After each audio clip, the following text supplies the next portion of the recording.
This is the 19th season of Bass Talk Live. BTL is presented by Bass Cat Boats, Strike King Lures, Aftco, Pro Guide Batteries, X-Zone Lures, Shoreline Boat and RV Repair, Spro, Gamakatsu, Big Bite Baits, The Bass Tank, Denali Rods, Beatdown Outdoors, and Sunline. BTL coming at you. Good morning, and welcome to another exciting edition of BTL Bass Talk Live, where we are going to talk about bass fishing. I didn't realize it when we left Thursday, but it was quite the weekend in professional bass fishing. We had a chalice that was won by over in I should have done more research on that one. I saw Scott Martin had it. USA Bassin, the Black Bass World Championships in Portugal, and a little come from behind victory for Team USA. We had Scott Canterbury, David Fritz, Scott Martin, Freddie Boom Boom Rambanis, DC, Dustin Connell, Jacob Wheeler, a dream team that went over to Portugal. They talk, I think they had 73.57 pounds, and then day one was a little bit worse than day two. Anyway, 20 countries, Team USA comes back and wins. They win the Golden Chalice. We also had a back-to-back Bass Nation champion, which I believe is the first time that has ever happened. Will Davis. We'll bring in our today's guest. I want to know if he knows what's up, Jordan Lee. How's it going, guys? Good. Are you familiar with Will Davis? He's a Bama dude, isn't he? Yeah, man. I can't remember the last time I've talked to Will, but it's kind of funny. There's a couple guys on the Elite Series now that I remember when I was like in high school, or actually probably junior high, maybe like 9th or 10th grade, fishing like in a junior club, and those guys fishing, like Justin Hamner. I remember him fishing this tournament at Logan Martin, and I remember Will Davis too. And yeah, he's been around. I mean, he fishes the Coosa River. I kind of fish up Tennessee River, so we don't really cross paths a ton. But yeah, man, what a accomplishment. Pretty impressive. Back to back. Is Alabama kind of like that? So, we look at Oklahoma. Oklahoma's pretty. If you fish Oklahoma, you fish from Grand to Texoma. You fish the whole state. And then we just assume other states are like that. Then you get out kind of on the West Coast and you realize it's like a 20-hour drive from Southern California to North. Is Alabama like that? Or they're like North Alabama anglers and Central Alabama anglers and South Alabama anglers? Yeah, pretty much. You got Coosa River guys. Okay. And then you got pretty much Tennessee River guys, I guess. And they don't really. Totally different breed of anglers. Like, is a Coosa River guy like a Dustin Connell, that type of? Yeah, not even like pro anglers. You got guys that are pretty much legends on the Coosa River. Like a Jamie Horton? Yeah, I know. Who's Russ Lane and his buddy that used to? Yeah, like Chris Rutland. Mark McKegg. I have a lot of friends that. Terry Tucker. He just won the Alabama Bass Trail championship on Weiss. It was a $50,000 deal. Oh, dang. Team tournament this past weekend. And man, he's won that. He's won two big tournaments at Smith. And he's a legend on the Coosa. Like, this guy has really dominated the Coosa River over years. And, he's came in strides, but for whatever reason, the last 3 or 4 tournaments he's won, he's probably won $100,000 in a couple months. Literally just a couple of big ABA tournaments on Smith, I know. And then, like I said, that championship, he's cashed out. And so, but he's a Coosa River guy. Mm-hmm. He's not a Tennessee River guy. You don't think of him up here on Gunnersville, and you got your Gunnersville sticks and Tennessee River guys, but they don't go down to the Coosa and play. So yeah, you got Will Davis is a Coosa River guy. Yeah, he's a spotted bass guy because I think of like Jordan and Smith and the Coosa. He won on Pickwick. Yeah. I think the federation or the nation tournament. He's last year. So I mean, he's 31. He's obviously doesn't. He's a Tennessee River guy too, I guess. But spotted bass are spotted bass because I think of it as like Alabama has weird spotted bass lakes and then like slugfest lakes. Yeah, 100%. Because Smith is like a spotted bass lake, which I would imagine his Smith and Coosa would then go to play on Hartwell. I mean, are those spots at all similar? I mean, you've won a classic on Hartwell for. Yes, Smith and Hartwell similar, other than Hartwell's a lot shallower, flatter, and we don't have cane piles on Smith. But outside of that, it's why not? Why not cane? Just no, because there's no other herring in Smith. Yeah, there's herring in Smith. Yeah, there's some herring in Smith. Why hasn't anyone put cane out? Well, it's too deep. A lot of and they don't. Those fish they suspend and. It's just too deep. There's no really a lot of times they're sitting over 60 foot. That's fair. 100 foot, 120. I mean, so you can't really sink them because, they're too deep. How would you catch those fish before scope? Just didn't catch them? You just pull up and you fire out there and you visualize like they you come do up. anything. Like, is that what we're going to say? That's what these kids are going to say now. How would you catch these fish before scope? I mean, I was just thinking because I fished it in one open, and I mean, I was catching them burning a tail spinner 2 foot under the surface over 100 foot of water for streaking schools of spotted bass. So I was like, okay, this would be really tough. You pull up, if you fish there a lot, you're throwing a little topwater like this, you're covering water. We got baits and you visualize like, hey, where are they going to be on this point? And then the guys that figure it out, obviously, they know, hey, these fish are sitting way out further. I can cast here, and here, and I can call these fish up. And before scope, it was like, if you found them, it was a lot easier than, because not everybody was fishing for them. Yeah, they're probably a little bit more aggressive. Aggressive. Yeah. We'll get to the baits later because we are going to take a little bit of a deep dive into some fall tactics. But I also wanted to circle back, and what better time than now? That Black Bass World Championship that they had in Portugal. I know some of those guys that are on that team and some of the USA bass people have teased bass fishing in the Olympics. Jeffries did a deal on this before he retired, probably 4 or 5 years ago, when the Team USA Bassin has been around for a while. But I mean, are we a long ways in your opinion from the Olympics, or are we just like a couple people deciding, let's put it in, and like you're donning the red, white, and blue, winning the gold medal? We're a long way. We don't. Will it ever happen in your lifetime, do you think? I mean, let's be realistic here. I mean, honestly, I'm not really. I mean, I'm not really Let's say I'm not really confident in bass fishing going to any next level, especially just after the last couple weeks. And that's a big deal, and I just don't think there's enough people to maybe take it serious enough. But I don't know. I mean, I think we could potentially see it.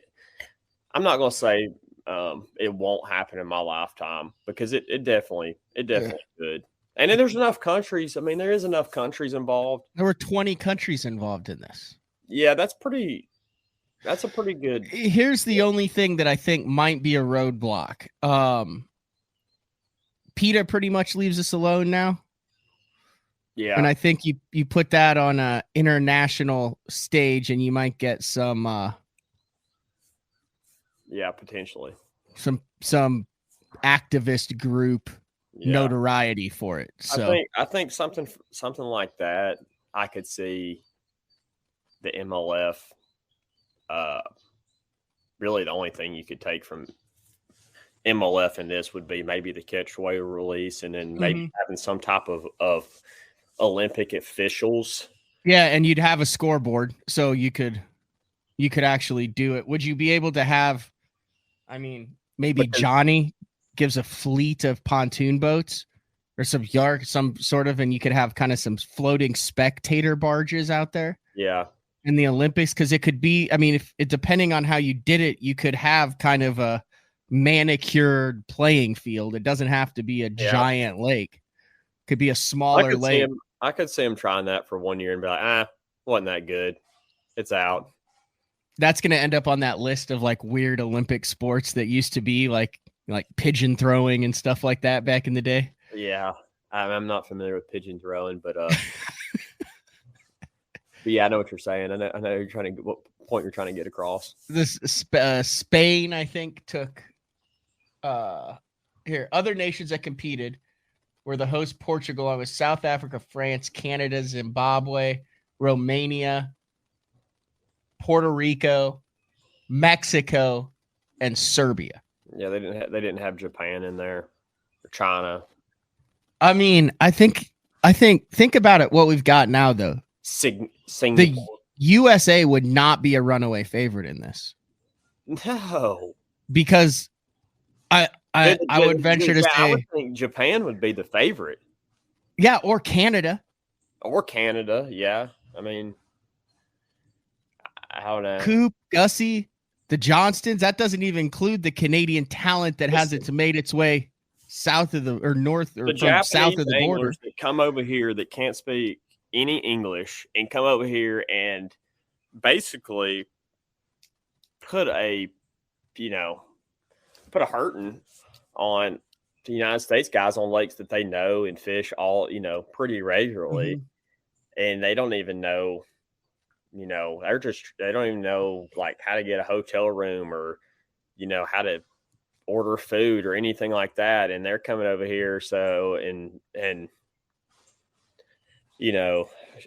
showing their talents and, winning big national events. Like, I think those guys would be, I mean, they're a heads up in technology, techniques, gear, you name it. I feel like they're one up this. I had Dan O'Sullivan on the show last week, and he said that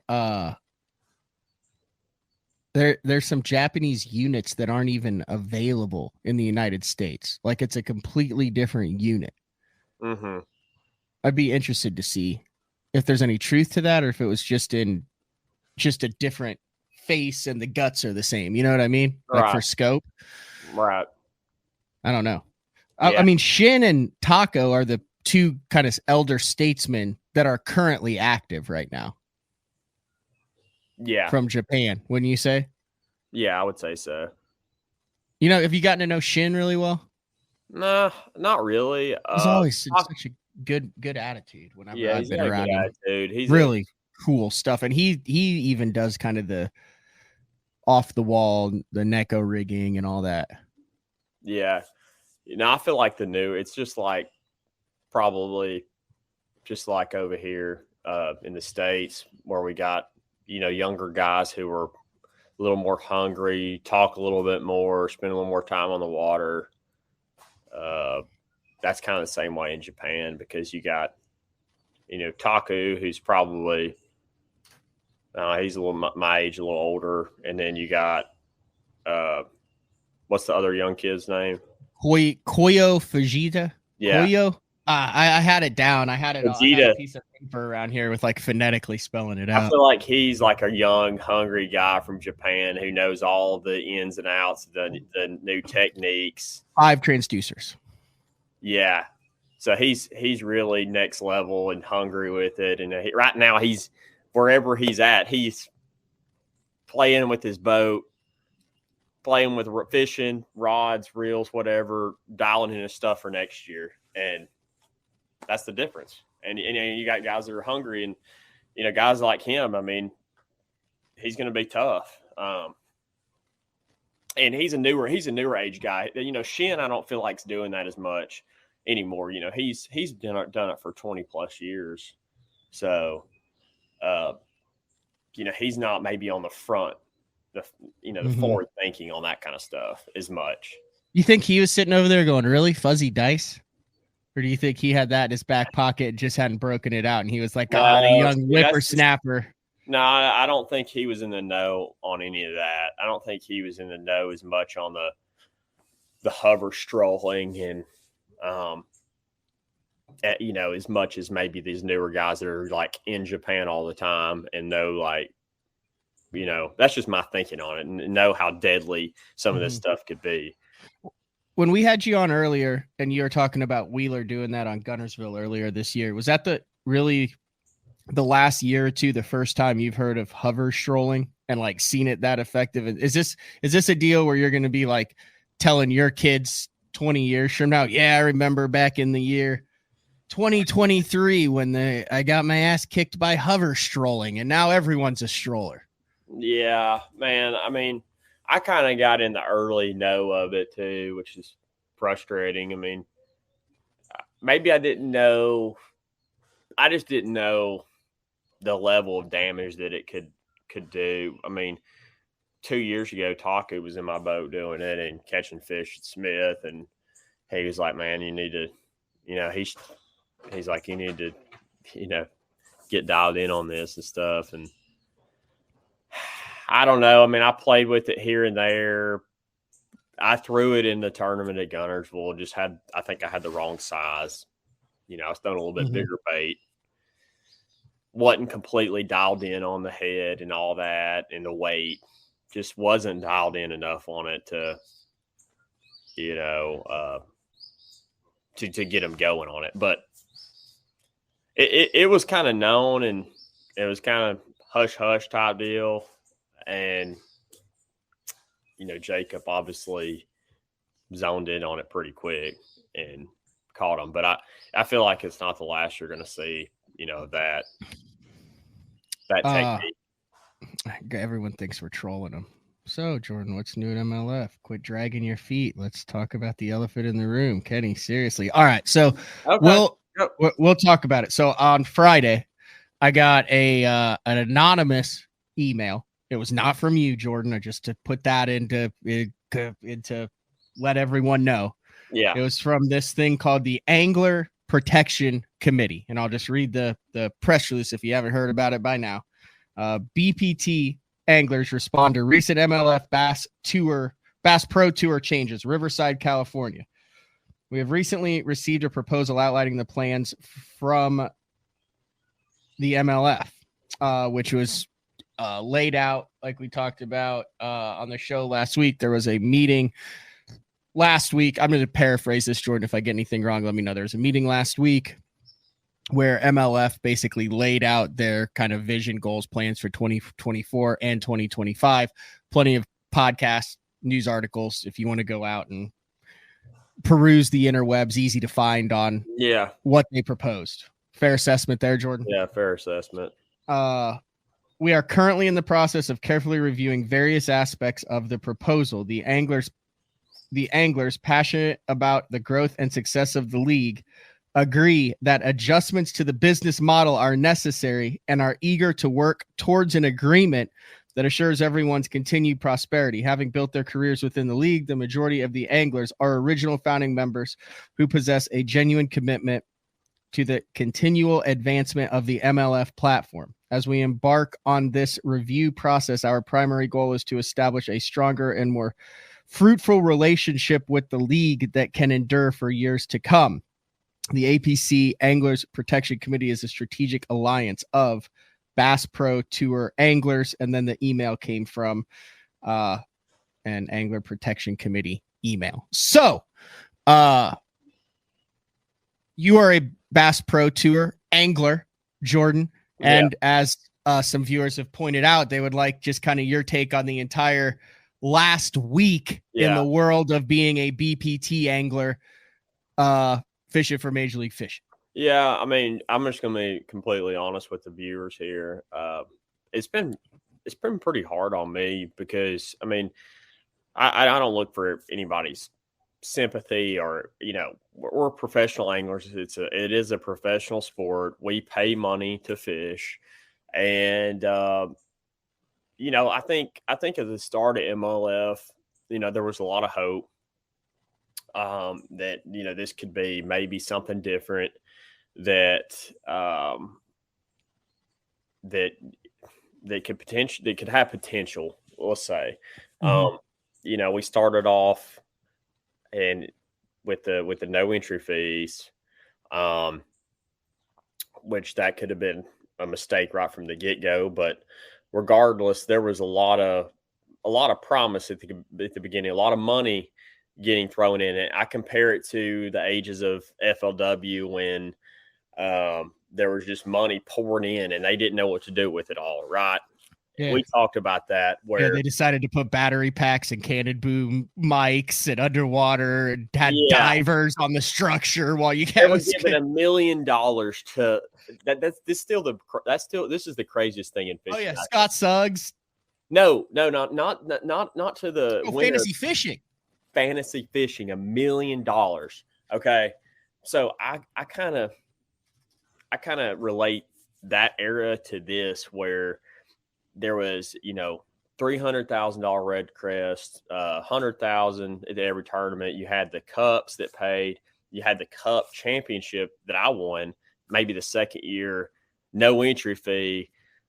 Yeah, there's Hulk Hogan. They had Hulk Hogan there. You talked about it.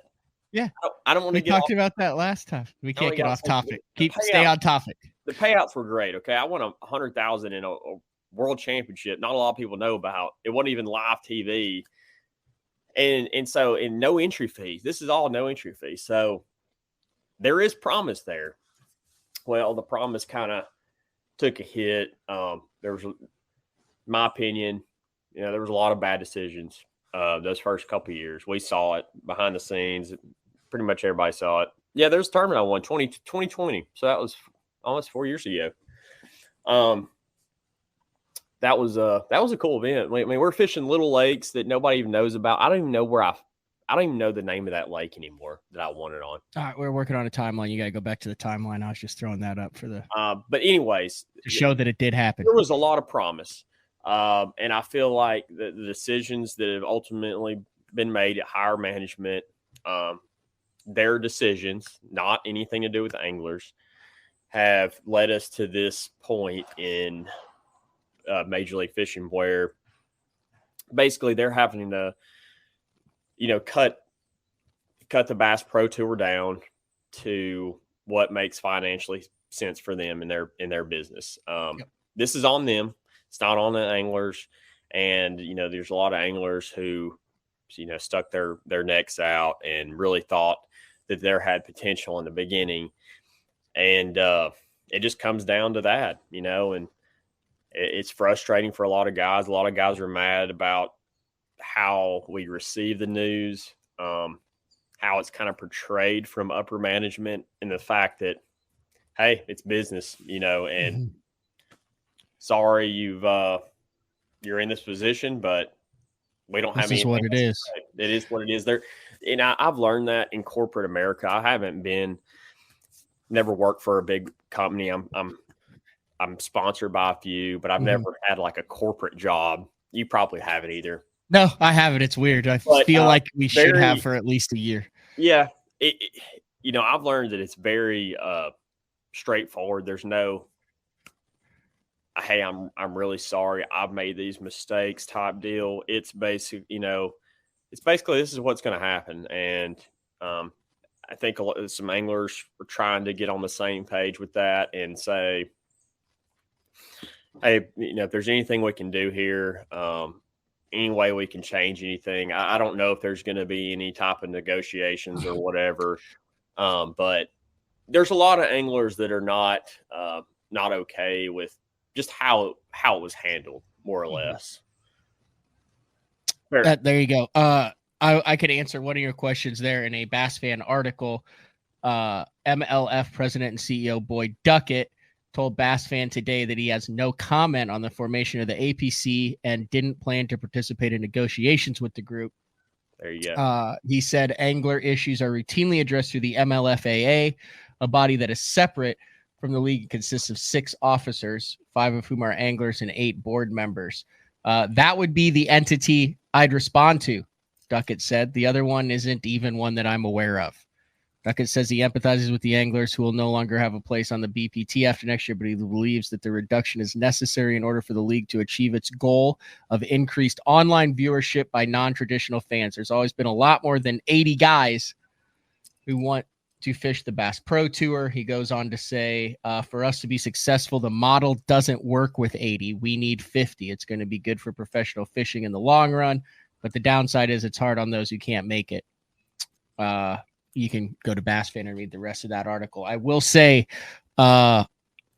me personally, I've talked to anglers on the BPT who had an integral part in putting this together. I've also talked to anglers on the BPT who hadn't even heard of this thing and weren't really dialed in. So, and it is anonymous at this point. So it's all across the board with the 80 anglers, each of which is a single business entity looking to do what is the best for themselves, which yeah, it makes it tough. It makes it tough to have some type of alliance, union, anything like that, because everybody's I'm in a different position than a lot of people. A lot of people are different position than me, and to get all anglers on the same page is extremely difficult, and that's just the facts of it. But if the anglers can get on the same page, and I think there's a lot of smart guys that fish our tour, that fish both tours, that have probably, and this is one thing I wish the leagues would understand, Bassmaster and MLF, that your anglers are they are your talent, and they're your customer. We're paying them, but you have a lot of smart individuals that know the sport better than anybody, that know the nitty gritty, that know stuff that's, the social media trends, and just anything. They know the sport better than anybody. I feel like the higher management of both Bassmaster and MLF don't understand what they have at their fingertips, and how much the anglers can make good decisions and make good, especially a group of anglers, and that just know bass fishing and know the trends. And like I said, they can see what's coming almost. And I feel like a lot of anglers could see what was coming years ago and see, hey, and see trends, see forward facing sonar trends. Hey, how can we make this better? How can we make this? And we could really make the product so much better. But here's the problem. Nobody listens. Nobody listens. And I feel like that is one bad in any business. If you don't listen to your consumer, your employees, and really take stuff to heart, then it can hurt you in the long run. And I don't know. I just think they would, if they could listen a little bit more, they'd be in a better position. I'd also like to point out that part of the reason that this is existing now is because of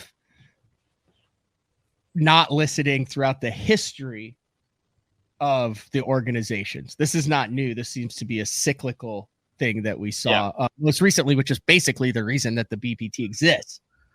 It's because you had a bunch of anglers for a number of years that were saying, hey, and they were saying tough, and there is egos involved and all that. And that's just unfortunate. But if I ever own a business, if I ever do, man. Well, you own a business. You're a sole proprietor of J. Lee Fishing. You've got a clothing company now. You've got a warehouse over. We listen to the people. No, but if I ever owned like any type of business, or whatever, I would listen, because I've seen this mistake happen. But these people obviously are better running businesses than I am. They have a lot more money. Scott says the Toro cut line is about to be the Sal's Meat Market cut line. That'd be fine. I'd run a Sal's Meat Market route.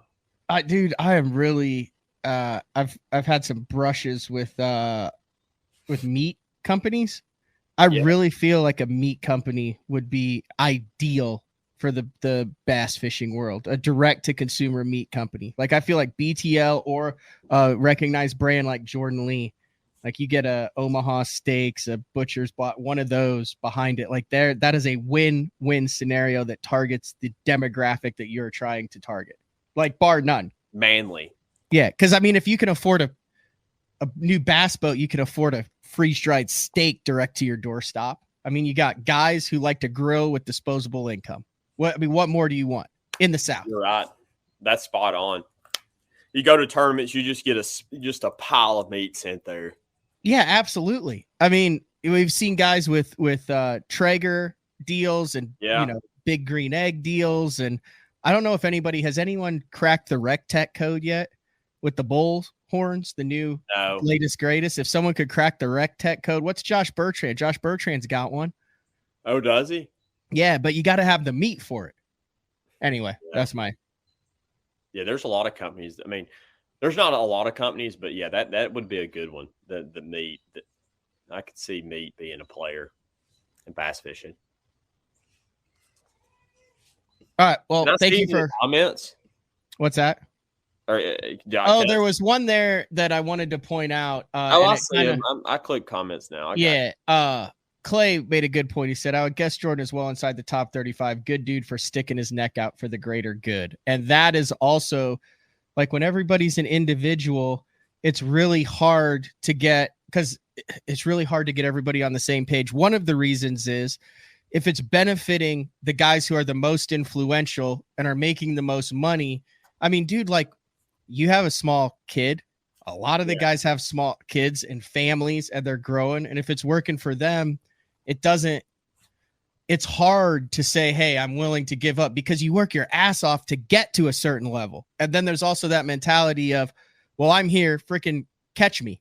Come take my spot. Like, look what I've done to earn it. Like, I mean, there's a legacy there of hard work and doing something that no one else has been able to do for the hours that nobody sees to then reap the rewards of that at the top of the mountain. So it's a tricky situation. It really is. And then you throw the Angler Alliance and then you throw Boyd in saying that he's not even going to recognize. It's a great time to have a podcast about professional bass fishing, Jordan. Absolutely. I agree. Job safety. And I'm not sticking my head out. There's nothing I'm doing. I'm just just talking about the situation, which it is what it is. Yeah, I mean, there's like that goes back to the guys in different positions. You know, guys that you got guys on the top, you got guys at the bottom, you got guys in the middle. Everybody's in a different place. And you also have guys at the top who have options. Yeah. And guys at the top who don't have options. And with that, we will take our first break of the show. When we come back, I do want to talk about the clothing because it seems like you said you've listened. You've got some new apparel out. You've got the Find Your Own Fish hat. Yeah. And then we're going to dive into once you find your own fish, how to capture said fish. Because I remember we did a show that I was completely I think it was like an evening show, and we just talked baits for like an hour. And I was like, that was awesome. So I figured we're going to lightly address this issue and then dive into some baits. You good with that? Yeah, let's do it. All right. Jordan Lee, heavy hitters champ, world champion, AOY, and back-to-back classic winner. Does that cover it? That's it. That's all I got, man. And BFL 2023 Choo Choo Angler of the Year. Ooh, that's probably one of the tougher ones to win in that division. And I got a plaque in the mail. Nice. Yeah. It's BTL on a Monday, October 23rd. We'll be back right after this. The new Puma STS has been redesigned from the ground up. With the angler, design, function, and performance in mind, nothing on this new offering was compromised, and the only thing carried over from the previous version is the name. Based on the Soft Touch series hull that started with the flagship Jaguar, this new model is nimble and performs incredibly well at all speeds with either a 250 or 300 horsepower engine. Featuring a new 96-inch wide-body footprint, this hull measures out at 20 foot 7 inches in length. Industry-leading design coupled with tournament-winning performance. The Puma STS from Basscat. Feel the rush.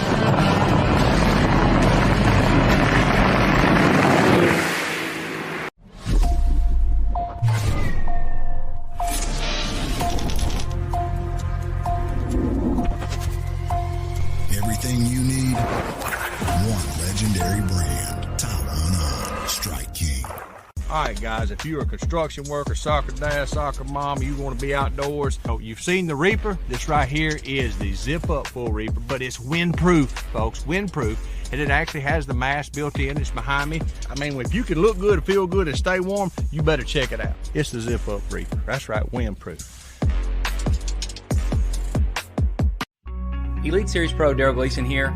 My Pro Guide batteries keep me going on those long tournament days and long practice days. Always plenty of juice, never fail. The best part about Pro Guide batteries, it's the people behind the company. They have over 40 years experience in the battery business, keeping all of us fishermen out on the water longer, catching more fish. Check them out at ProGuideBatteries.com. What's up, Bass Talk Live fans? Brandon Polnick here. And ever since I won a couple Bassmaster Elite Series events on X-Zone Lures, I've been getting a bunch of questions of what makes them so special and different. And really, the truth is, it's in the details. The little details, things like no cheap fillers in their plastic. That gives you more lifelike action, more realistic and vibrant colors. But don't just take my word for it. Go to www.xzonelures.com and check them out for yourself. We are back, BTL, on a Monday. I did fail to mention when I was talking about the Bass Nation Championship won by Will Davis Jr., first angler to win it back-to-back, that because he won, obviously there was an effect of how that affected who goes to the Classic and who gets invited to the Elite Series, which that's been a very valuable spot over the years. We have seen superstars in the sport get their start in the Bass Nation. Probably most notably Brandon Polnick in that 2010-2011 where he won the Bass Nation and then went on to duel Kevin Van Dam on the Delta and almost win that Classic, and then he became Brandon Polnick. But because Will Davis won, he had a really good Elite Series season. He was already in the Classic. The first ripple effect is that goes down to the next angler in the Elite Series standings, which I believe is David Gaston. So I think I haven't, that doesn't say it in the article, but from what I believe David Gaston gets into the Bassmaster Classic, which then puts Scott Martin one out. And I think only the team championship is left. So I think Scott is destined to be first out this year, which, remember, he was last guy in last year. So Scott Martin been living on the edge. And then the other unique thing with with Davis winning is the second place angler, Dube. Anyway, he's from New Hampshire. He gets a spot in the Elite Series next year. Good for him. Tim Dube, who finished second at Hartwell, earns a spot in the Elite Series. So that was cool. We've seen some of the Bass Nation guys not defend it. I've never, I mean, that's honorable too. Like, hey, let someone else have a chance. But dude, if you qualify for that tournament and you can go defend that thing 10 freaking times, I don't care. I mean, that's a tournament you won and it's your title until someone takes it from you, and go get your 20 grand and obviously fishing it because that's an easy spot in the Classic. There's no guarantee that Davis was going to catch it this year. So I just wanted I always try to give a lot of publicity to the Bass Nation Championship. I think it was one of the most underrated tournaments out there. Used to be a lot more, it's still very prestigious, but just as far as the pomp and circumstance around it, that's changing next year, going to regionals where top % of the regional anglers then make a national championship. They're still doing one angler in the Classic, one angler in the Classic, or three anglers in the Classic, one to the Elite Series. Mm-hmm. But there's a 250 boat tournament now for that instead of just a 55 boat tournament. What's the best amateur tournament you've ever fished in, Joe? Like one that just sticks out to you, like that was a badass tournament. Man, I hadn't really fished in that many, but like, have you ever fished an All-American? No, the only thing similar to I fished All-American was in 2009. I fished the Weekend Series National Championship on Dardanelle. That that it was 100,000 something first place. Justin Atkins won the co-angler side. I triple zeroed, and it took 38 pounds to win for 4 days, and then that guy got to go to the Classic, so he won a good bit of money. And yeah, I guess that was the best one that I fished, and I came in dead last. I never caught a keeper. How did that happen? My motor blew. God. I think my trolling motor went out, and I think I lost 3 keepers that I remember In 3 days. Motor blew, trolling motor went out, or cable broke. Same day or back-to-back days, like day 1, day 2, like was it just a total disaster? I think it was different days. So that had to be the biggest cluster you've ever fished in, to have that happen in 3 consecutive days, and I missed a week of class my freshman year at Auburn, and pretty much just bombed all that whole semester. And so just wrote it off. Wow. Yeah, that one. How old were you then? 17, 18? Yeah, something like that. I guess that's the best one I fished. I mean, I haven't really, because in college, I fished just some local stuff, but I fished a lot of college tournaments. And then after that, I've fished the opens and all that. So, Jonathan James with a glowing review. Joe is a man-child who handles stress like nobody I've ever seen, doesn't overthink fishing or life, and is never in a hurry. Flat out humble and isn't afraid to talk about anything in the biz. That guy needs to be your PR. He needs to be your PR guy.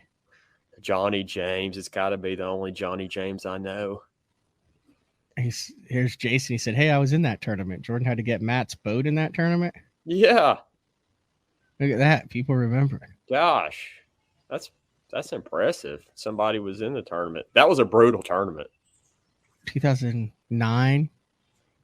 I have 19. Been stressed out. That was 15 years ago. What stresses you out?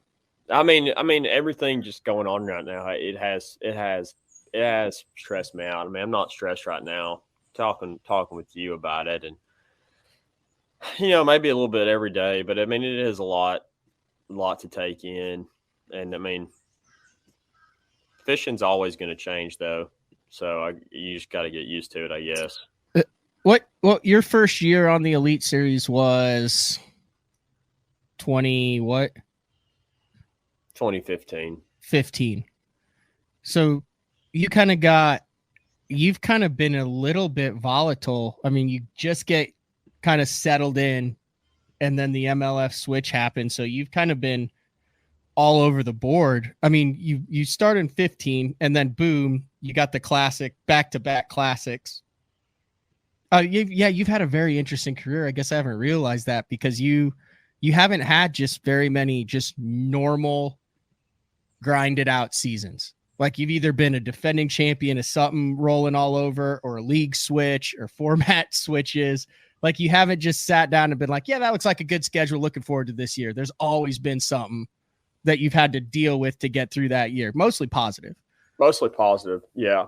My career so far has been, I've really, I mean, I can't have any complaints. I mean, you always have a little nerves going into the next year, and you look at the schedule and you're like, I don't really like it, or I kind of like it. And you just don't know how it's ever going to go. Then you kind of get in the groove, and I've had some tough tournaments, had a lot of great tournaments, and you just take one year at a time, and, thankful for every step along the way you get to do it.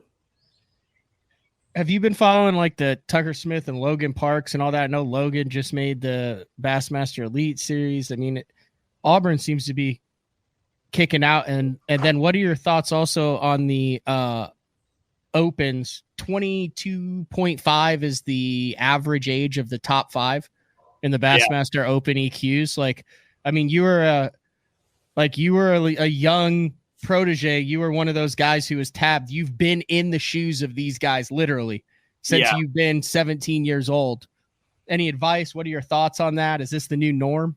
Yeah, it's the new norm for sure. I just see technology and the guys who are willing to, and they're coming up with the technology, right? They're starting fishing, and they have the time, and they have not as many of the responsibilities, and that's how I was, and I would fish. I was gone a month and just go fish. Didn't have anything to really pin me back home where I had to be at the house, and I could just fish and learn. And I had that advantage then, and now you see the younger guys that are hungry, and they're coming up with the technology, and they have they want to learn it, and they want to be on the water every second. And then you have a lot of the veterans who have been around a long time that are doing okay financially, and maybe they're not as hungry to go out there every day and learn their units and change their whole fishing strategy that they've learned. They basically their whole life they've put effort into reading the water and this and that. And a lot of it is going away in a sense. You still have to do that, but you still have to understand fish, but you have to change the way you fish. In a sense, I feel like to be really competitive. Change as far as? Well, I mean, you have to be willing to say, okay, this tournament, I'm going to really focus on, live scope, active target, and just throw 30 years of experience out the window and just go chase random fish in an open bay. Sometimes, yeah. Some tournaments, yeah. If you want to win, if you want to be competitive, you want to be in the top 10, yeah, you have to at least try it. Are you struggling with this at all? I mean, I know you came up without it. You made the Elite Series without it. You've won world championships without it. Have you just been like, yeah, this is with it? I'm trying to, every time I go out, like I did get to go out on the water yesterday, and just go fish and just have fun. And I literally went out there, instead of going and just saying, hey, I'm going to go flip grass and just grind it out for a little while and see what I can catch doing this. I went out and just used active target the whole time and just try to catch fish out in the middle of the lake or on stumps or whatever. I don't care if they were 12 inches or what. I didn't know what I was going to catch, but I literally just did that because I'm not great with it. And I don't like put myself in that position a lot of times where I just go to a body of water and just say, hey, I'm just going to use this all day and see what I catch. But that's the new age. I mean, a lot of guys that qualified for the elites, that's how they did it. They went into events and said, hey, I'm going to use this and find fish that people aren't looking for and catch fish that people aren't fishing for. And a lot of those guys either won tournaments or were in the top, a lot of the events. I mean, that was a big factor. What's going to be the biggest challenge for these 22, 23-year-old guys? I mean, you've lived it. What's the one thing that they're not expecting that is going to be the biggest challenge for them? The biggest challenge in our sport is financially, and sponsorships and social media and learning that, hey, just because you've qualified for a high level tournament series, that doesn't mean it's all going to be roses and everything. I mean, there's going to be tough times, and I mean, I'm sure they're prepared for that, and they know that going into it. But you don't get into it to really, you don't know what your financial income's going to be year to year, and sponsorships, that's the biggest, and it's getting tougher. It's getting tougher every year to maintain them and to get new ones. So that's the biggest challenge. Are there enough guys looking in the non-endemic side? I mean, is that where the future is, you think, in non-endemic sponsorship? Or, I mean, it's always been there. There's always been some unique ones, but like what percentage of the guys would you say are really trying to maximize the non-endemic versus going after the same companies that have always supported tournament fishing, but have 90% of their advertising budget already booked for 2 years out. Yeah, the non-endemics, man, they're tough because they don't stick around forever. I mean, I had Carhartt that was with me for about 7-8 years. And that started as a college deal. That started as a college deal. That was a great partnership for me. The longest one I've had, through it all. But that's borderline endemic. Yeah. That's kind of an anomaly though. I mean, a lot of, I look at guys, the top guys in our sport who, that are really good with social media and their companies they work with. Gerald Swindle, for instance. I mean, he's had Toyota, and he's had some non-endemics throughout the years, and that maybe around a couple of years. He's had some probably that have been around a long time, but and Iaconelli and Van Dam. I mean, those were the top guys for a long time, and it's just hard if their jerseys aren't just full of non-endemic sponsors, right? They may have that was a bunch of acorns hitting the roof. I was wondering, I was like, either someone's up from their nap or someone just shot a squirrel. Yeah. But you know what I'm saying? Like, those guys' jerseys aren't just full of non-endemics, like 10 non-endemics. Like, they have one or two or three. So it's hard to go, a young guy to just go pitch a huge corporation company and say, hey, this is what I'm doing next year. Are you on board? And so that part of it's tough because and there's so many quote unquote professional anglers now. But yeah, if you could get one or two, man, hey, good for you, and try to hold on to them. Are you surprised at how well the individually licensed clothing has gone, which started with the This Lake Sucks and now has moved to? I mean, I would assume, I saw this a couple of days ago. I need both of those hats because I've got there's your Lake Hartwell water right there. Yeah. Next time I see you, if I gotta get you some. You can. Yeah. Well, I mean, as long as they're in stock, I got no problem ordering it. Are they still in stock right now? The Find Your Own Fish and the This Lake Sucks, or are we? I don't know, honestly. I think the Find Your Own Fish. I don't think we've sold out. Is it JordanLeeFishing.com? Yeah, JordanLeeFishing.com. Oh, look how fancy this is. I think we've showed this before. Boom. Oh, look at that. There you go. Jolie. Yeah, you go up to shop. There it is. Products. Find Your Own Fish hat. There you go. In stock, right? Yeah. Is that a Richardson 112? Yeah. Okay. Yep. And then the only one to wear.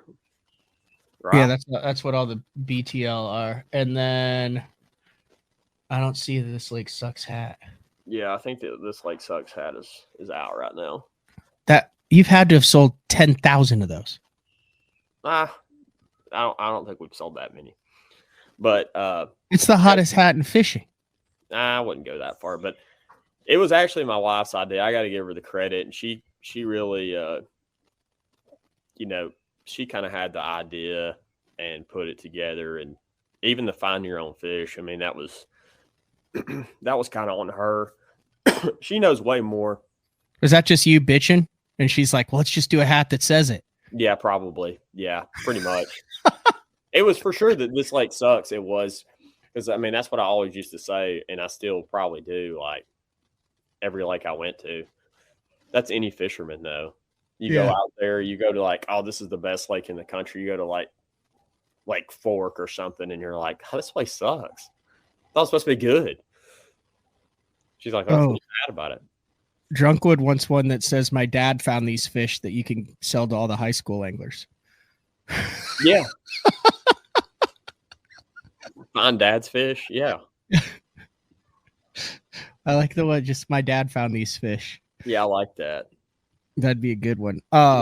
Speaking of promotion of that, what are your thoughts on Milliken making the Elite Series? That's pretty wild, isn't it? It's impressive. I know he's been on the show, and I don't think we've ever crossed paths, and I've never talked to him in person. But I really wasn't big on the YouTube. I mean, you're not a YouTube guy. I'll say it for you. Yeah, I'm not a YouTube guy. You do it out of necessity, not out of the love of YouTube.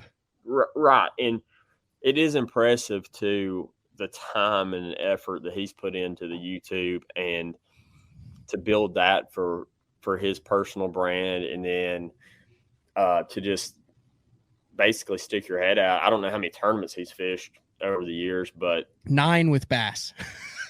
That's how many tournaments he's fished ever. No, he used to fish. He fished like some college stuff, and then he fished a couple locals. But like open level, like that level, he's fishing not. Like, it's insane. Like, yeah, and to come in, and obviously he's up to date with all the new trends, and very dialed in with his electronics, and I mean he's going to be that's impressive to qualify your first year out and to take a chance on it. Yeah, he fished 1 BFL, and then the rest of the stuff was college stuff. Oh, really? Yeah, some That's college cool. stuff. He was, well, was he? You might have fished against him. Oh, really? Hold on. He fished college in 2011, 12, and 13. Yeah. We fished against each other then, probably. I don't know where he 3109. Maybe I could backdoor this and figure out where. See if you took my money. 3109. Oh, no, University of Nebraska, Omaha. Oh, that's cool. Yeah, I didn't know that's where you fish. Mm-hmm.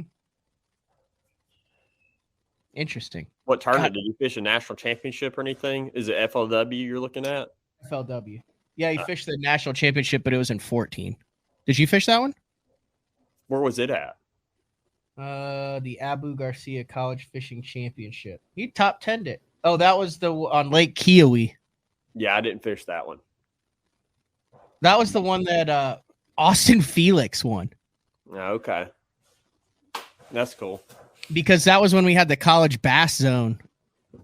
Did I give you one of those old school hoodies that had the Nike logo on them? The college bass zone hoodies? I don't think you've ever gave me anything, Matt. Good Lord. I don't think just valuable. What do you have on right now? Is that a BTL hoodie? Camo? No, this is a camo AFCO hoodie. Oh, okay. But we do have a fall selection dropping in the next 2 weeks on the BTL merch site. Nice. I like all the comments that are coming in. Daddy's money bought this boat. Daddy's little sponsor. Your dock, my money. Donator. Donator. Yeah, that'd be a good one. I could wear that one on a tough year. Just go to the tournament and, be on camera with the donator hat. All right. We got to take another break. Listen, you did grab some baits. Let's just do 5 minutes, the best of the best fall fishing. Okay. Late fall, winter. Because I know you've got kids, meetings, sponsor commitments, all sorts of things. You have better internet than you did last time. Your internet's banging right now. Yeah, it's hot right now. All right. Jordan Lee on a Monday. We're just what does Uncle Frank always say? Bloviating about a variety of topics. I like it. All right. BTL will be back right after this. I'm the kind of guy that never leaves the house without a pocket knife, and Gamakatsu's come out with the EDC series of knives. EDC stands for everyday carry, so whether you're on the water or off, you can always have it with you. The best thing about it to me is that assisted open feature. With this D2 blade, you've got it right here at your fingertips, so if you can't find your scissors, you need to cut a knot, you need to cut your braid, you've always got it. Make sure you check it out. Never leave home without your Gamakatsu EDC knife. Born in Japan, using technology, innovation, and precision, Sunline produces the widest selection of fishing lines at the most technologically advanced line factory in the world. Manufactured at the strictest tolerances to produce victories at the highest levels of tournament bass fishing. From household names like Christie, Swindle, and Cruz to young guns like Cook, Logan, New, and Welcher, they all trust Sunline to take them to the top of the leaderboard. Choose the line that will give you the strength to guarantee your confidence. Sunline. Shoreline Boat and RV, dock rash, storm damage, collision repair, that deep scratch or gouge from trying to access that secret creek. Shoreline Boat and RV can get your prized possession back in mint condition and looking good on the water, fast. All repairs are done in-house, so they're able to get your boat or RV back to brand new, quickly. All Shoreline's work comes with a rock-solid warranty. Find out more at shorelineboatandrv.com. Kansas City, Austin, and Tulsa. Having confidence in your tackle while on the water is one of the main things to success, in my opinion. In the last couple of years with Denali, I've had just that. From anything from spinning rods, casting rods, tungsten products, even now to casting and spinning reels, I have the confidence to go out there and get the job done and know that all my equipment is going to handle it and do it just the way I want it. The thing about Denali is you've got great quality products at a great price point, so make sure you check them out. Have you considered purchasing new electronics for your rig? The type of mounts you choose to protect your investment should be part of the decision-making process. No matter if you prefer 1, 2, or 3 graphs up front, Beatdown Outdoors has a solution for you. Adjustable, versatile, rigid, and made in the USA. What's your ultimate electronics setup? Check out the full selection of Beatdown Outdoors products by visiting beatdownoutdoors.com. The great thing about the new Sensation soft plastics from Big Bite Baits, heavily scented, super soft, buoyant, comes in 7 great new shapes. I've got a couple of them of my signature series, the cliffhanger worm and the ramtail craw. Great for a flipping jig, football jig, swim jig, all that. Several other great shapes. Really excited about it. We've worked over the last year, catches fish all over the country, and I think it's going to catch fish for people everywhere you try it. The Spro Little John crankbait has been around for almost 15 years, and it is one of my go-to crankbaits whenever I need a fish in the boat, so you can never have enough new colors. That's why Spro's coming out with a handful of new colors, including Pearl Shad, which has this bleached out white look, but it's got this pearlescent, really pretty. We've got Copper Shad, which looks amazing in the water. It's got that purple flake on the back, really pops in the water. And then if you want some real pop, we've got Sparkle Shad, nothing but sparkles all over this thing. And then last but not least, we've got the matte Sexy Shad, just a really different looking color for a crankbait. So you want to give them a little different look, that matte Sexy Shad is definitely the one to go with. All these colors are available in the original Little John and the MD.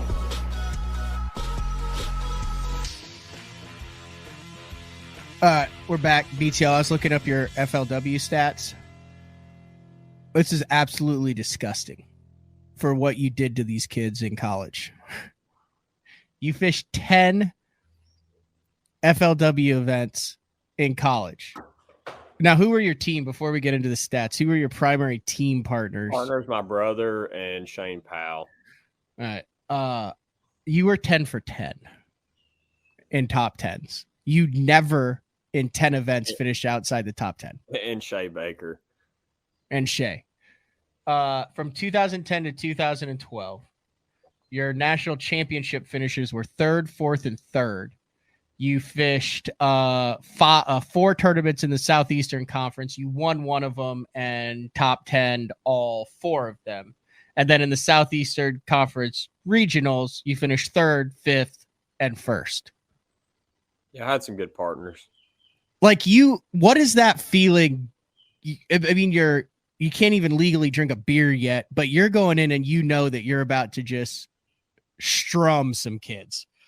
Like that had to be such a good feeling to be like young and arrogant and just go in and be like, yeah, we know this one's going to go well for us and not for you. Yeah, I don't think I looked at it like that, but I don't sit here 13 years later, but man, I just really put it to them kids. Dude, I'm doing it right now. Like, cause I fished college and I know that there was like Rackley was one of those teams for A&M back in the day before he was Lake Fork guy. He has a name. It was Justin.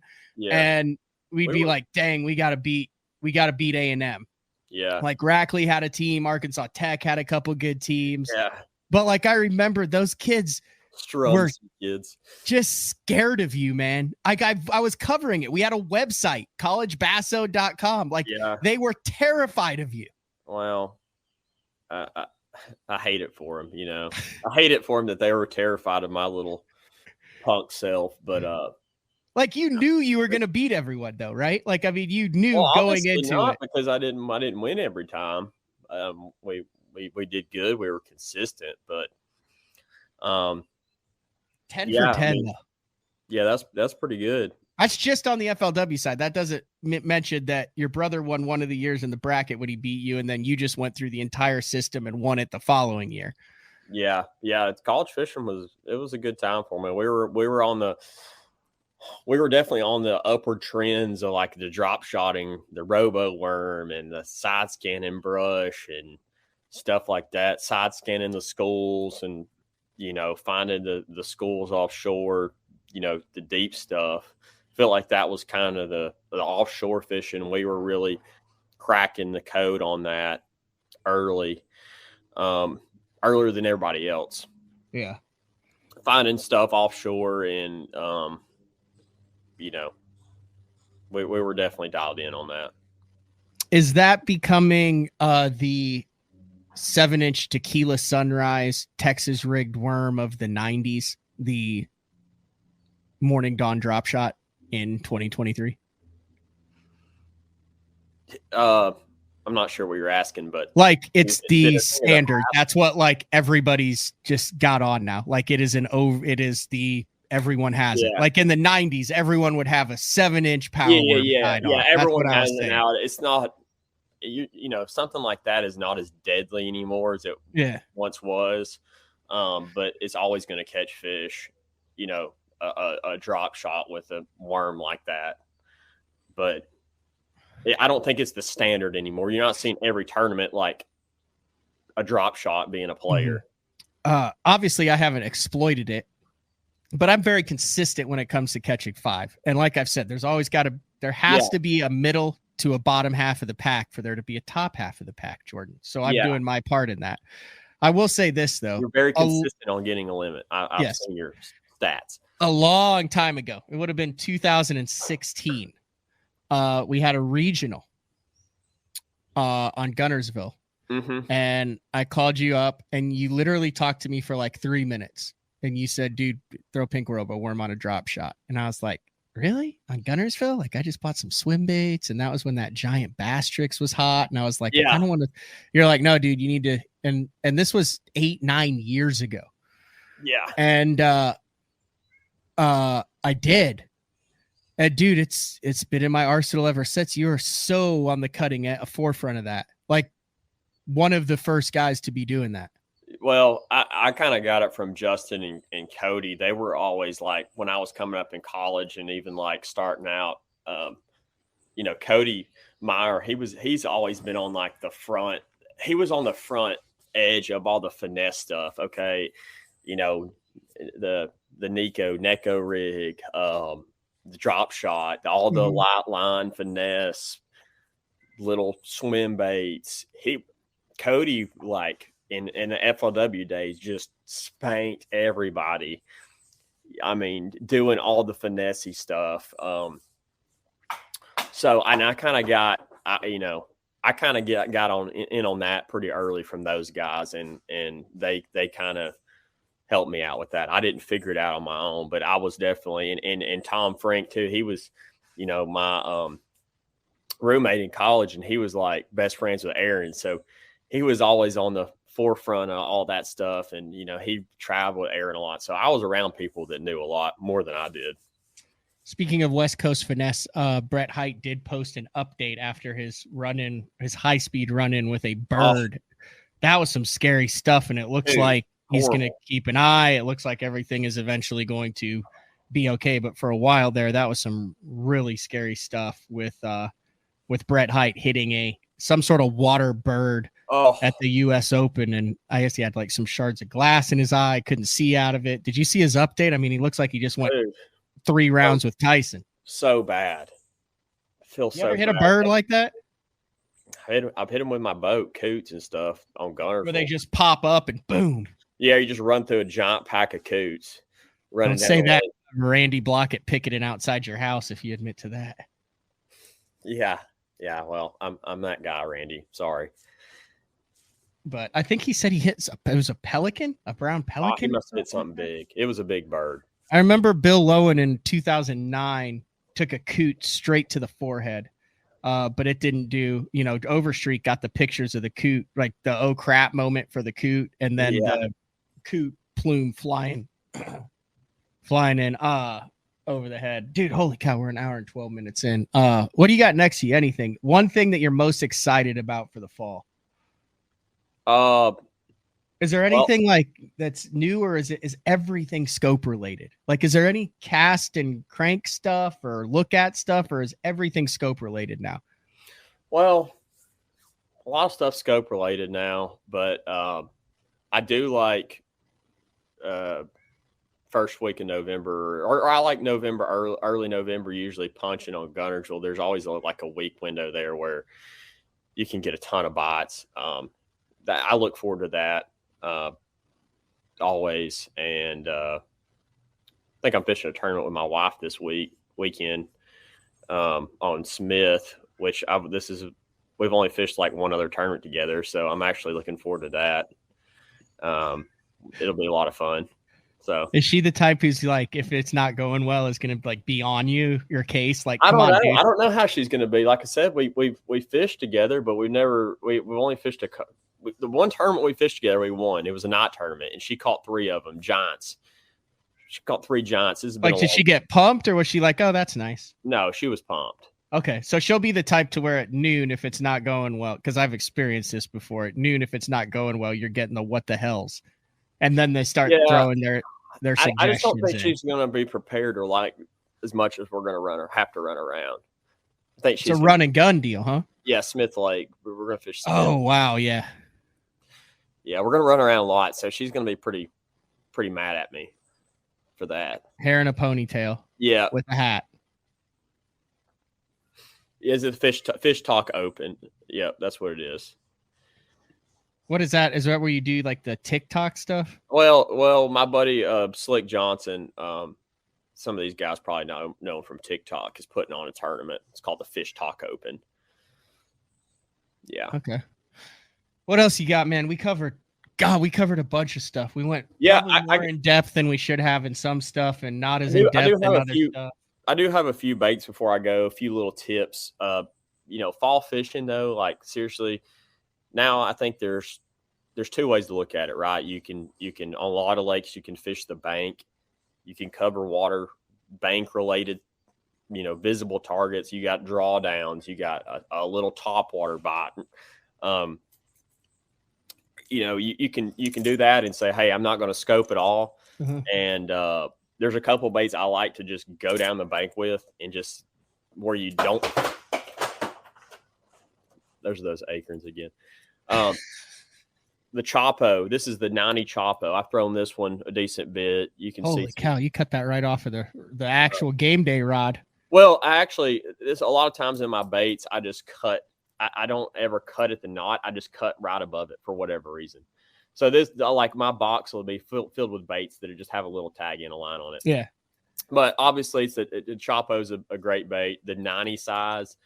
We actually fished a team event a few weeks ago. I had Timmy Horton and Mark Davis as a team partner, and both of them got this bait from me, and both of them caught fish on it. A 90 size Chapo. They're like, we want a smaller one, and I was like, yeah, here. They caught fish on it. So it's a great bait in the fall just to say, hey, I'm not going to think, and just go down the bank, throw that.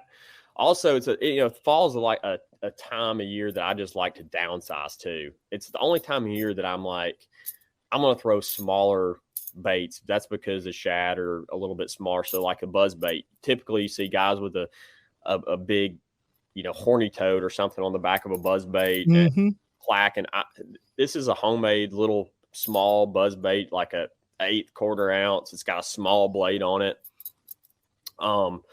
You can put like any little swim bait. I like the Berkeley Grass Pig Junior, and you can cover water with this. You can throw it over mats, grass. This bait.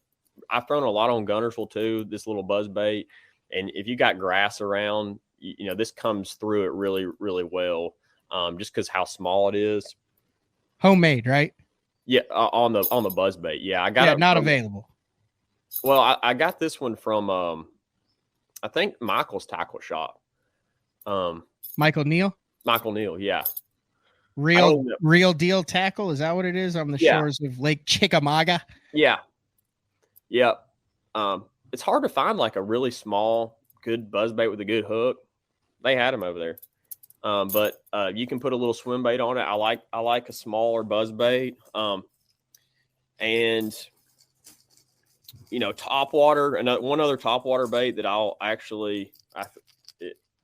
I throw a lot. Top water is a top water bait, right? I mean, you either want one that's really loud that's going to call fish up, or you want something that's more finessey. This is the Drift Walker, just chrome. It's a little bit more finessey. You can throw it on a bait caster, and it's on those slick, calm, like no wind days, sunny, bluebird. You need something that's more finessey. So I will throw this. And the best tip that I got for today, that, a fluke you hear a lot of this time of year. I do like, I'm just sponsor plugging out the Wazoo, but no, that's fine. All my baits are Berkeley, but I am throwing these. Yeah. The jerk shad, it's just a fluke style Berkeley's, but it is scented, so it's a little heavier than a fluke. We all know a fluke's a great bait, but this one has a little more weight just because the scent. But one thing I like to do, and it's something to think about, it's probably the best thing I got, and I'm starting to do this more on different baits, is, with scope and everything like that, is having baits that are going to sink a little bit faster or have more weight to them. I have got a lot of this just lead wire from Tackle Warehouse or wherever. Harleen lead wire 0.025 in diameter. Yeah, you see a lot of guys putting this like on glide baits and stuff. Putting them on the hooks. That's old school, man. That's been doing it since the friggin' 60s. Yeah. Well, you can wrap lead wire just around hooks like this, and thread thread your favorite whatever bait you're going to throw. This is the jerk shad, and thread it up where you get a little bit extra weight, and it casts better. You can sink it down to fish if you want to. You can put it awesome. You can put it on jerk baits. You can put it on hooks on jerk baits if you're seeing fish on scope. I got a jerk bait stuck in this couch right here. But yeah, with scope now, fish are suspended. Like on Guntersville yesterday, fish were, sitting over 15 foot of water and like a foot below the surface. So, and the best thing I could make them react to was this stunner. But I did catch some also on the jerk shad. But I fall fishing, you think, the fish are on shad, they are, but they could be out in the middle of the creek. They could be out in 14 foot, 15 foot. They're not always going to be on the bank. They're not going to always be in the back of a cove. They may be out in the middle of the creek, and they may be 2 feet under the surface. And that's what I'm kind of learning from Active Target is how fish are setting up, and you can play with different baits to catch them. You got 2 seconds to go back over some of the stuff you just talked about? Yeah. Okay. Hold that buzzbait up again. Oh, no, that looks like a little big bite. Is it? Is that a little big bite? because I thought it was this one, but it's not that one because that's a different head. Yeah, it's not that one. It's not that one. That one looks pretty tasty though. It's not a booger man because I'm on the Real Deal tackle. But if you look at the head of it, it looks like the big bite right there, doesn't it? It's got a smaller hook than that. Yeah. So it's like a little handmade Tennessee deal. Must be. Okay. Got a real small, stout hook. Okay. Which is key on that. You couldn't put like a big toad or something. Oh, yeah. That is not a big bite because a big bite has a different collar on it. Yeah. Pete's saying those are the ones you see not in a package on this buzzbait rack next to the counter. I know. And I mean,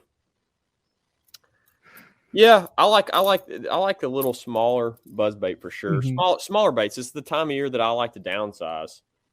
Just if you're a guy that's not a tournament guy, just wants to catch fish, definitely downsizing this time of year. You're gonna get way more bites. You may not catch the biggest fish in the lake, but you're gonna catch a lot of fish. Have a fun experience. Chopo tail versus plopper tail. Massive sound difference between the river to sea, the tiny whopper plopper and the Chopo in that exact size. Talk about the plop versus the ping. I don't know how to describe it, but that hard plastic tail makes a drastically different size. I've talked to guys on both sides of the camp. I've talked to guys who will only throw the Chopo, who are top level tournament guys. And I talked to guys who say, man, the soft plastic tail on the whopper plopper is the only way to go because it's not as aggressive. Talk about that sound that plopper Chopo style bait makes. Yeah, I there's definitely something to the noise of the Chopo. You see it on a lot of guys' decks and different sizes. I mean, I'm here in Alabama. This bait is, it's not like the Ozarks but it catches fish regardless. And it does have a different noise, you catch them in open water on it going down the bank. I think the smaller side, the 105 is a good one to me as well, but black and bone and a little translucent color, but it does have that unique sound coming through the water, and they're two, totally different sounds. You're right. I don't know what it is about it, but there's definitely something to the harder tail. And I think guys are starting to catch on to it. And then the other thing, jerkbait wise, walk me through how important are you looking for a higher jerkbait in the water column in the fall? And have you had the experience of actually getting your jerkbait below the fish and totally screwing up the bite? Yeah. Yeah. It's key to have the whatever depth the fish are in. Like yesterday, those fish were in maybe 2 foot of 2 foot below the surface over 15, 16 foot. That's where the bass were. And this is what they wanted for sure. I threw a glide bait. I threw, the jerk shad some, but having this just erratic movement going through the water, they couldn't stand it. One thing that Justin and Lucas, when I say Justin, but he did this past year, and he actually just had a YouTube video on it, was talking just about the pound line. He went up to 15-pound line, and I see a lot of good jerkbait fishermen. I'm not one of them, but something I'm going to go into next year, really, when I get in those jerkbait tournaments, I'm probably going to have 3-4 jerkbait setups, rigged up with different pound line, 12 to, you could even throw 17. Wow. Or 10 to 17. Mm-hmm. It's going to get that bait totally different. Put it in totally different areas in the water column, right? You can get this bait on 10-pound line, 8-pound line. It's going to slow sink. It's going to get down there. You throw it on that heavy line, you're looking at, it's going to be right below the surface. Flora. Yeah, fluoro. But 15-pound line, you want to keep that bait up over them at all times. You get this bait below them, they will not bite. And it's just, so having the right pound test, I feel like is more key than anything. You can always put suspend strips or whatever to get it down or anything like that. But different pound line, that's super key in jerkbait fishing. Honestly, I mean, you obviously know that from cranking, but I always was like, oh, you'll have like a deep diver or a different brand or anything. But like, if you got one brand in an action that they like, that makes so much sense. Have one with 10, one with 12, one with 15. Yeah. You got 3 different, and that's probably what, a 5-6 foot difference between those. If you want to, like if I went down to Florida or something, I was like, I wanted to keep the bait really up over hydrilla or something like that. If you were smart, you could have one with 15-pound mono, 20-pound mono, and that bait is really going to stay up, and it may even float. It's probably going to slow float. So definitely having different pound lines and having a lot of setups rigged, you could really get one that's running. It's almost like technology has almost hindered the jerkbait game, because we're talking about perfectly suspended baits with sharp dart cuts. But what you're talking about is basically old school floating rogue fishing, where you got that rogue that barely cast. But I remember back in the day, like on Toledo Bend and stuff like that, like you'd jerk it down and then, a G11 rappel up in Canada is the first time I ever did anything like that when I was a kid, and jerk it down and let it float up, and it's only going a foot or 2 below the surface. Yeah, for sure. I mean, you can do technology, it's going to tell you where that bait's at in the water column too. So I like it. To think about. I like it. I need to get some more jerk. What do you, when you're scoping or live active targeting, you're an active target guy, right? I am. When you're active targeting fish on a jerk bait, what is the right rod to be doing that with? I don't know what the right rod, I'll tell you what I use, but I'm not pitching it by any way. No, but I'm asking. I do like the rod I have from Abu. The length is the key. Yeah. I got a signature rod. It's a 6'8". Rod. Short. That's the one thing with the jerkbait. When I get over like that 6'10", I'm not a real tall guy, but I want something. 6'8", even 6'6", something where you're not even getting close to the water with, or getting close to hitting anything, the boat deck, anything when you're snapping it. And you want something that's not going to wear you out all day too. If you have like a 7-footer or whatever, a high 6, it's gonna work you to death. So short. Okay. Short is better. Are you a believer in a softer rod because of so many of those fish that hit it closer to the boat as they follow it, or are you just a standard jerk bait? Yeah, I don't like a real soft rod. I just like to have power with any rod I'm using, if I happen to hook up with a big fish, I'm going to actually control it. I feel like if you're just, using a limp noodle, you just have no control. That's some truer words have never been said. You know what I'm saying? Yeah, I hear you. No, I'll have to try it, because I've been using a 7-foot medium heavy cranking rod. Pete says I use a 6'6" and I'm 6'1". So yeah, I like that. 6'6", mine's a 6'8". Anything around that is definitely ideal. All right, you got anything else? I heard the kiddo woke up from the nap, I think, or is about to go down for the nap. You're such a good dad before. You're getting everything set up, holding it, you get the whole this. It was impressive to see. Man, they grow up quick. He just turned 2. He's running, he's jumping, he's throwing boulders in the lake. He's not like a baby. Like he's not like that anymore. He's like throwing trees in the water. Savage. Dude, he's a savage. Is he into fishing? He's a stump. Yeah, he is into fishing. Imagine that. He's got his own little fishing rod. And 15 years? He's 15 years from being with you on tour. Yeah. I don't know. How old will you be in 15 years? 45? 15 years. Well, 15 years, he's going to be 17, so he's not going to be on the pro tour. Yes, he will. That'll be the average age by then. Okay, well, in 15 years, I'll be 47, 48. Oh, yeah, you'll be in your prime. He'll be on tour. It'll be like a Marty and Marshall Robinson scenario. Yeah, maybe. If he's smart, he won't go that route, but we'll see. He's a smart kid. Well, I greatly appreciate it. Like I said, you didn't have to come on. You didn't have to talk about any of that. Greatly appreciate that you did. Got a little bit of fishing there at the end. And I enjoyed it.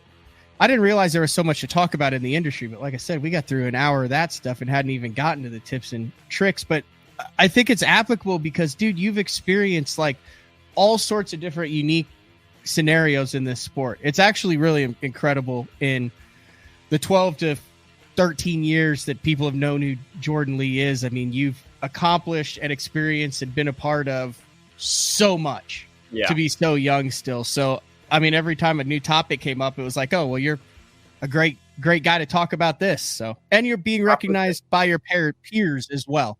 A lot of guys at the top of the fish and a lot of guys I know just on a personal level have been like, dude, like watching you kind of grow up in front of them. Yeah.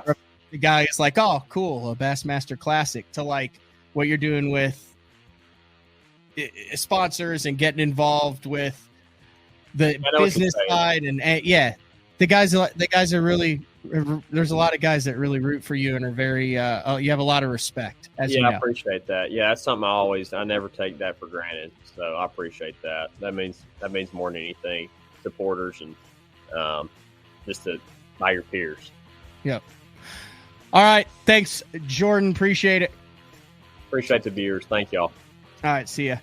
All right. That was Jordan Lee. We're going to take our final break. When we come back. A little bit of life perspective. You guys know that I've been involved at the club level since I was 12 years old with the Assumption Bass Club, and got some really tough news over the weekend about an angler that I've always really looked up to. So BTL on a Monday, and we'll be back right after this. Are you looking to install your own fishing electronics? The solution is the Bass Tank Power Harness. It takes the guesswork out of installation. No more voltage issues or interference. Designed by an engineer so that you can get professional results right there in your own garage. Installation done right with the help of the Bass Tank Power Harness. You can feel confident knowing that your installation was done right. The Bass Tank Power Harness. Give us a call or order yours today at thebasstank.com. Get the best patterns backed by tournament data. Start by finding the best 10% of your lake. Know exactly what to look for and what to throw. After that, just put them in the boat. Try the Deep Dive app today. Look at that beast right there. All right, we're back. We're wrapping things up on BTL, and I don't really go into a lot of sometimes do go into personal information on the show, but if you guys know a lot of my story or any of the story, I kind of got into this whole deal through the Bassmaster Casting Kids, and when I was 12 and 13 years old, the Assumption Bass Club was at the Decatur Sports Expo, the fishing expo, and they had the Casting Kids contest there. It was ran by Bass. I believe it was Helen Sevier that started the Casting Kids program. This was back, it's Wrangler Angler. It was the late 90s. Anyway, I qualified through the local. I ended up going all the way to the nationals, but my host club was the Assumption Bass Club. And as a result, there were some anglers in the club, a number of anglers, Darren Gage, John Schusler, John Ader, Todd Bates, Louis Logan, Kendall, Doug Foster, Doc. It was basically your Harry and Charlie bass fishing club that really got me hooked in it. And they took a 13-year-old kid who had never fished a tournament or had fished one tournament and said, yeah, you can come fish the club with us. You don't even have to be a member of Bass. I know we're not 16 years old. And I took tackle boxes and rods and all sorts of stuff, and would go to Joanne's and Mike's Tackle and get bags of worms and stuff, and really looked forward to the fishing as a co-angler. And I guarantee you they did not look forward to me fishing with them as a co-angler, but everyone was fantastic in that club growing up. Really kind of gave me the passion for tournament fishing and the reason that I've been able to make a career in the industry and fishing the opens goes back to the Assumption Bass Club members saying, hey, come and fish with us, taking me under the wing, teaching me how to fish tournaments. So I'm forever indebted and grateful for that. And as the year passed, you come back year after year. Well, one of the guys on the club that I, really looked up to, it was actually my first chatterbait experience. The chatterbait didn't exist, but it existed, but at Mike's Tackle and thinking of Joanne at Mike's Tackle, if you guys have heard about that or watched Baxter the Baitman's video of Mike's Tackle World, you need to go do that. It's one of the most legendary tackle shops in the country. Happens to be in Decatur, Illinois, where I grew up. Joanne going through some health issues there. So if if you're in that area, stop by and give her a hug or give her some encouraging words. Long story short, they had the Venom knockoff of the chatterbait. This was before they got sued for it, or all of the companies. I don't know if this one did specifically, but I picked it up and I remember we were on Shelbyville and I drew Todd Bates, one of the guys in the club who always was dueling it out for the club championship. And I got him down on that chatterbait on stumps. But as the years passed, I fished with Todd, always looked up to him. He started a jig company, Triple B Jigs in Taylorville, Illinois, where he was a dominant angler, a dominant tournament angler, really liked by everybody in the tournament. Well, liked if you like to finish second. And when I kind of started fishing at a higher level, he always would give me bags of jigs. And at Christmas, we'd go home and build jigs with him. Long story short, Todd, he got sick this week with pneumonia. And in 72 hours, he went from catching 5 and 6 pounders to passing away in his late 50s with a daughter that he just walked down the aisle a couple of months ago, and a son who is a senior in high school. So I say all that to say, we're talking about what's going on in the industry. I had the opportunity to do the St. Jude Bass Classic up in Minnesota. And it kind of reminds you that, yeah, it's all about competition too, but we're anglers first and we are a community, and it really puts things into perspective. Just to realize what is important when it comes to fishing and family and the world we live in. So just wanted to give a little shout out to Todd. He'd be greatly missed, not only in the Central Illinois fishing community, but to everybody who knew him, and especially his family. So kind of wanted to end the show that way. Looking forward, Logan Parks tomorrow on BTL. He's going to talk about his Fishing Chaos high school and college combination tournament, and then also making the Elite Series. And then I got to be honest, I've tried to do a regular week. We got to do Uncle Frank on Wednesday again because I got a call. I have to see how much I can say about this. I will have a shot to catch a 12 to 15 pound largemouth on Thursday. It was a 1-day deal. So I moved the show up. I called Frank. I said, dude, I got a shot at a double-digit fish here. This is the only day I can do it. It's the only day he's got open. So I'm going to go fishing on Thursday, so no show. But big shout out to Jordan Lee. That's all I got for today. We'll talk to everybody tomorrow. See ya.